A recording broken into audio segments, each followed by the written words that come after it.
पति विदेश में रहता है, पत्नी ससुराल में रहती है। पूरी रात अपने पति से फोन पे बातें करती रहती है। फोन पे पति होता था तो बेड पे पत्नी का यार होता था। नमस्कार, आदाब, सलाम, सत श्री अकाल। मैं हूं विकास वैभव और आप देख रहे हैं क्राइम प्लेस। ये घटना बिहार के सिवान जिले का है। उपेंद्र कुमार शर्मा के घर में उनके पिताजी हैं, उनकी मां हैं, उनकी धर्म पत्नी हैं और उनके 2 बेटे हैं। उपेंद्र कुमार शर्मा की शादी वर्ष 2015 में हो गई थी। उपेंद्र कुमार शर्मा के 2 बच्चे हुए 2017 तक। 2017 के बाद उपेंद्र कुमार शर्मा का पारिवारिक स्थिति काफी खराब चलने लगा। आर्थिक स्थिति सुधारने के चक्कर में उपेंद्र कुमार शर्मा सोचे कि विदेश चले जाते हैं, कुछ रुपया कमा के लाऊंगा और गांव में ही कोई बिजनेस कर लूंगा। उपेंद्र कुमार शर्मा विदेश चले जाते हैं वर्ष 2017 में। सब कुछ सही चल रहा था।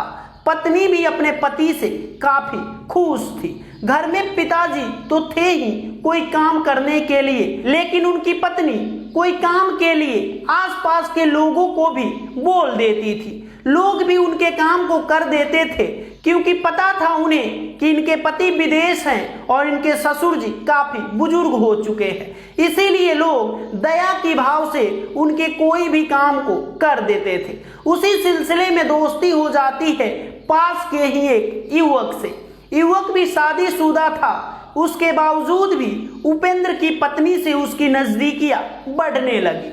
वो बार बार जाता था और उसकी पत्नी की तारीफ करने लगता था कि भाभी आप बेहद खूबसूरत हैं, आपके बात करने का तरीका काफी अच्छा है, आप काफी पसंद आती हैं मुझे। भाभी भी इतराने लगी, शर्माने लगी और उसके प्यार के चक्कर में उलझ गई। भाभी भी उसके प्यार की आदी हो गई, वो भी भाभी से बेहद प्यार करने लगा। दोनों की दोस्ती प्यार में बदल गया, कब पता ही नहीं चला। पति उपेंद्र कुमार घर पे नहीं थे, वे विदेश में थे। यहाँ पे कुछ और पत्नी गुल खिला रही थी। नंबर एक्सचेंज हो गया उस लड़के से।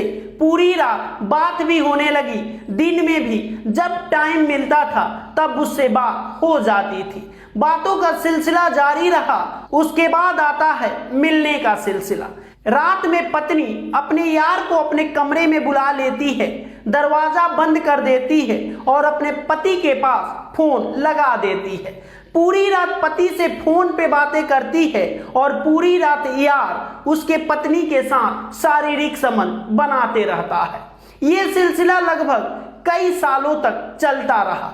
ये पता चल गया ससुर जी को तो वो अपने बेटे के पास फोन लगाते हैं और कहते हैं कि तुम्हारी पत्नी बच्चलन हो चुकी है, किसी और के साथ इसका नाजायज संबंध है।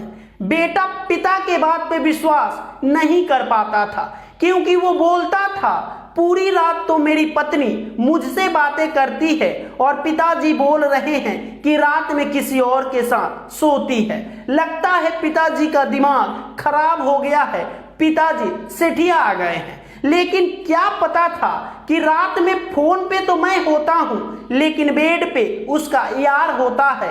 बात चलती रहती है और इधर शारीरिक संबंध भी उसका यार उसके साथ बनाते रहता है। लेकिन जब ये बात पूरी गांव में फैल गई और उपेंद्र तक पहुंचती है दोस्त यारों के जरिए कि तुम्हारी पत्नी बच्चलन हो चुकी है, तो उपेंद्र भी अपने पत्नी पे शक नहीं करता है और सोचता है कि जब तक मैं रंगे हाथे अपने पत्नी को नहीं पकड़ूंगा तब तक मैं विश्वास नहीं करूंगा कि मेरी पत्नी बच्चलन है। क्योंकि मेरी पत्नी मुझसे इतना प्यार करती है, कोई भला मेरी पत्नी पे एलिगेशन कैसे लगा सकता है। पति विदेश से टिकट कटवा लेता है लेकिन पत्नी को नहीं बताता है कि मैं घर आ रहा हूं। पति घर आ जाता है, दोस्त के घर छुप जाता है। रात्रि होता है तो अपने घर में घुसता है तो देखता है कि उसके कमरे में उसकी पत्नी और पत्नी का यार दोनों नग्न अवस्था में एक दूसरे के साथ शारीरिक संबंध बना रहे होते हैं। पति को देख पत्नी डर जाती है, पत्नी का यार वहां से भाग जाता है। पत्नी का जो यार था वो काफी दबंग था, लंद फंद में रहता था, लड़ाई झगड़ा में रहता था। पत्नी अब पति को ब्लैकमेल करने लगी कि अब मुझे परेशान करोगे तो मैं अपने यार से बोल के तुम्हें पिटवा दूंगी। पति भी डरता रहा, लेकिन कब तक डरे। आखिर उसकी पत्नी के ये करतूत देखकर गांव वाले भी उसे थू थू करने लगे थे। पति हिम्मत कसता है और ये बात पुलिस चौकी में जाकर बताने लगता है कि मेरे साथ ये वारदात घटित हुई है। जब पत्नी को ये बात पता चल गया कि मेरे पति थाने में गए थे, तो अपने यार से बोल के उसके घर पे आक्रमण करवा देती है। कहें तो लाठी डंडों की बरसात करवा देती है अपने पति के ऊपर, अपने ससुर के ऊपर। वो जैसे तैसे बच के पुलिस चौकी में जाते हैं और पुलिस के सामने गुहार लगाने लगते हैं। अपने बॉडी पे जो चोट पड़ा हुआ था, जो कटा हुआ था, वो दिखाने लगते हैं और कहने लगते हैं कि पुलिस साहब मुझे इंसाफ दीजिए, मेरे साथ गलत व्यवहार हो रहा है और ये गलत व्यवहार करवाने वाली कोई और नहीं, मेरी पत्नी ही है। पुलिस हरकत में आती है, लेकिन पता चलता है कि जो इंसान ये सब वारदात किया है वो इस इलाके का दबंग है। तो पुलिस भी हरकत में नहीं आती है और हाथ पे हाथ धरे चुपचाप उसकी बात सुनकर चुप हो जाती है। अगर आप बिहार में हैं दबंग तो करते रहिए मारपीट, करते रहिए हुड़दंग। पुलिस भी आपके खिलाफ नहीं फाइल करेगी केस दायर, और जो जाएंगे केस दायर करवाने पुलिस उल्टा उन्हीं पे हो जाएगी फायर। क्योंकि भैया ये बिहार है और यहाँ पे नेता सत्ता के लिए लड़ते हैं, विकास के लिए नहीं। जनता मरती रहे फर्क नहीं पड़ता है, कुर्सी नहीं जानी चाहिए। खैर, हम बात करते हैं उपेंद्र कुमार शर्मा की। उपेंद्र कुमार शर्मा पुलिस स्टेशन में जाकर गुहार लगाते रहे, लेकिन उनकी बातों को कोई नहीं सुन रहा था। उपेंद्र कुमार शर्मा मीडिया का सहारा लिए। ये बात जब वायरल होने लगा तो मजबूरन पुलिस वाले उनकी रिपोर्ट लिखते हैं और ये मामला फिलहाल कोर्ट में चला गया है। उपेंद्र कुमार शर्मा के पास पूरी एविडेंस है, पूरा प्रूफ है, उसके बावजूद भी उपेंद्र कुमार शर्मा कोर्ट कचहरी का चक्कर लगा रहे हैं। इंसाफ उन्हें अभी तक नहीं मिल पाया है। उल्टे में उनकी पत्नी उनके ऊपर दहेज का आरोप लगा दी है। कई तरह का आरोप लगा के उस बेचारे को ऐसे घड़ी में खड़ा कर दी है कि ना वो घर का रहा ना घाट का।